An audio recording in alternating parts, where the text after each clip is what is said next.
Selamat datang di perkuliahan hari ini.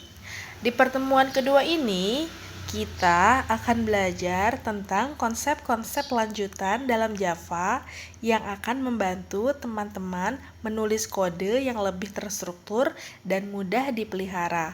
Dengan saya, Wafika Yasmin Ajhar. Dalam kesempatan ini, kita akan membahas tentang inheritance, polymorphism, abstraction, encapsulation, dan refactoring. Sebelum kita masuk ke materi, mari kita bayangkan beberapa contoh pada kehidupan sehari-hari yang akan membantu teman-teman lebih mudah memahami konsep dari Java lanjutan. Bayangkan teman-teman membuat program untuk berbagai jenis kendaraan seperti mobil, motor, dan sepeda. Semua kendaraan ini bisa berjalan, namun punya cara bergerak yang berbeda. Dengan menggunakan inheritance atau pewarisan, kita bisa membuat kode dasar yang bisa digunakan oleh semua kendaraan. Sehingga kita tidak perlu menulis kode yang sama berulang-ulang. Sekarang, coba bayangkan kalian menggunakan aplikasi pemutar media di ponsel.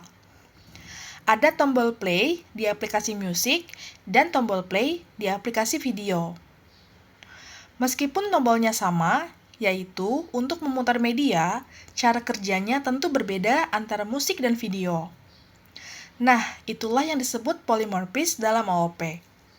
Dengan polymorphism, kita bisa menggunakan metode yang sama, tetapi cara kerjanya bisa berbeda tergantung objek yang kita panggil. Pernahkah teman-teman menggunakan aplikasi dengan banyak fitur, tapi hanya memakai fitur yang teman-teman butuhkan? Misalnya, ketika mengambil foto di ponsel, teman-teman cukup menekan tombol tanpa tahu bagaimana cara kamera bekerja. Ini adalah contoh abstraction. Abstraction membantu menyembunyikan hal-hal yang rumit dan hanya menampilkan yang paling penting untuk kita, supaya aplikasi lebih mudah digunakan. Bayangkan teman-teman punya kotak dengan kunci. Teman-teman bisa menyimpan barang di dalamnya, namun orang lain tidak bisa membukanya tanpa izin. Dalam pemrograman, ini disebut encapsulation. Encapsulation menjaga data kita tetap aman karena hanya bisa diakses dan diubah melalui metode yang sudah ditentukan, seperti getter dan setter. Dan yang terakhir, bayangkan ketika teman-teman ingin mencari suatu barang di sebuah ruangan yang berantakan. Barang yang ingin teman-teman cari ada di ruangan tersebut, namun sulit ditemukan. Refactoring dalam pemrograman adalah seperti merapikan ruangan pada cerita tersebut. Dengan merapikan kode, teman-teman bisa lebih mudah menemukan dan memahami bagian-bagian penting tanpa mengubah fungsinya. Inheritance. Pada slide ini, kita melihat contoh penerapan inheritance. Di sini ada dua kelas, manusia dan dosen. Kelas manusia adalah kelas induk atau superkelas yang memiliki dua atribut, nama dan jenis kelamin. Kelas dosen adalah kelas turunan atau subkelas yang mewarisi atribut nama dan jenis kelamin dari kelas manusia. Selain itu, kelas dosen menambahkan atribut baru yaitu universitas. Dengan inheritance, kita bisa menggunakan kembali properti dan metode yang ada di kelas induk tanpa perlu mendeklarasikannya ulang di kelas turunan. Hal ini mengurangi duplikasi kode dan membuat kode lebih terstruktur serta mudah dipelihara. Pada slide ini, kita akan mempelajari tentang polymorphism yang terbagi menjadi dua konsep, yaitu method overloading dan method overriding. Pada slide ini, kita akan mempelajari tentang method overloading melalui contoh kode yang sederhana. Method overloading terjadi ketika kita mendefinisikan beberapa metode dengan nama yang sama, tetapi dengan parameter yang berbeda. Pada kode ini, kita memiliki dua versi metode rasa. Versi pertama menerima parameter berupa angka yang menggambarkan tingkat rasa manis buah. Dan versi kedua menerima parameter berupa string yang menggambarkan jenis rasa buah.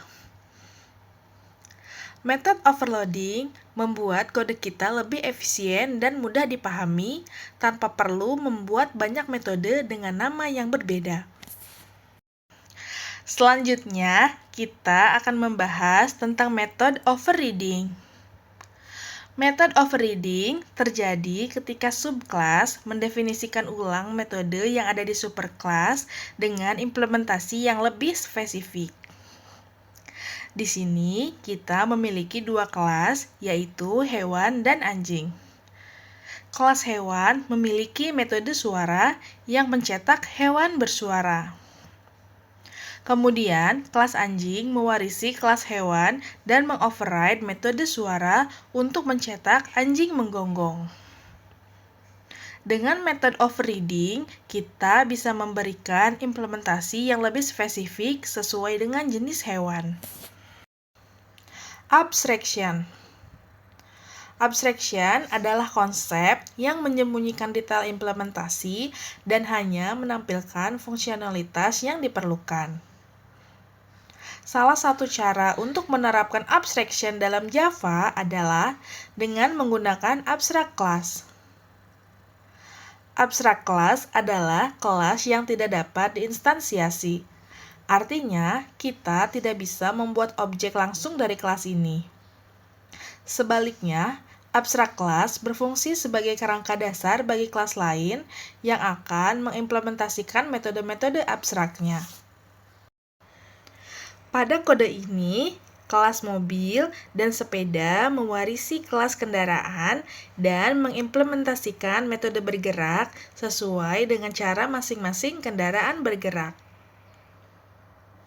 Mobil mengimplementasikan metode bergerak dengan mencetak mobil berjalan di jalan.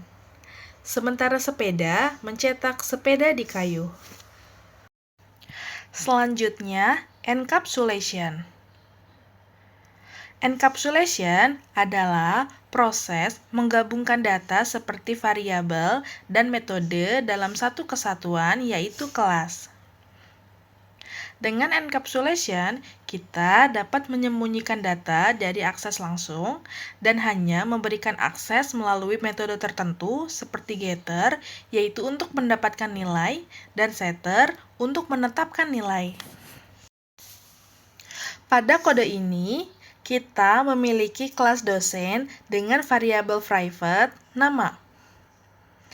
Variabel private ini tidak bisa diakses langsung dari luar kelas, melainkan hanya bisa diubah atau dibaca menggunakan getter dan setter yang telah disediakan. Getter get nama digunakan untuk mendapatkan nilai dari nama. Dan setter set nama digunakan untuk menetapkan nilai baru untuk nama. Refactoring. Refactoring adalah proses merapikan kode yang sudah ada tanpa mengubah cara kerjanya. Tujuan utamanya adalah untuk membuat kode lebih mudah dipahami dan dipelihara. Tujuan refactoring yang pertama adalah meningkatkan keterbacaan kode, yang kedua, mengurangi duplikasi kode, yang ketiga, menghapus kode yang tidak terpakai, yang keempat, mempermudah pemeliharaan, dan yang terakhir, menambah fleksibilitas. Pada slide ini, kita melihat contoh penerapan refactoring dalam kode. Di bagian kiri, kita melihat kode yang tidak direfaktor. Setelah melakukan refactoring, Kita bisa menyusun ulang kode dengan memisahkan logika perhitungan dan output. Dalam contoh ini, kita membuat metode terpisah yaitu print result yang bertanggung jawab untuk mencetak hasil operasi dan kode utama hanya berfokus pada perhitungan dan pemanggilan metode tersebut. Demikianlah pembahasan tentang polymorphism, abstraction, encapsulation, inheritance, dan refactoring. Any fool can write code that a computer can understand. Good programmers write code that human can understand. Martin Fowler. Siapapun bisa menulis kode yang bisa dimengerti komputer. Programmer yang baik menulis kode yang bisa dimengerti oleh manusia. Terima kasih sudah menonton. Semoga video ini bermanfaat untuk membantu teman-teman memahami object-oriented programming.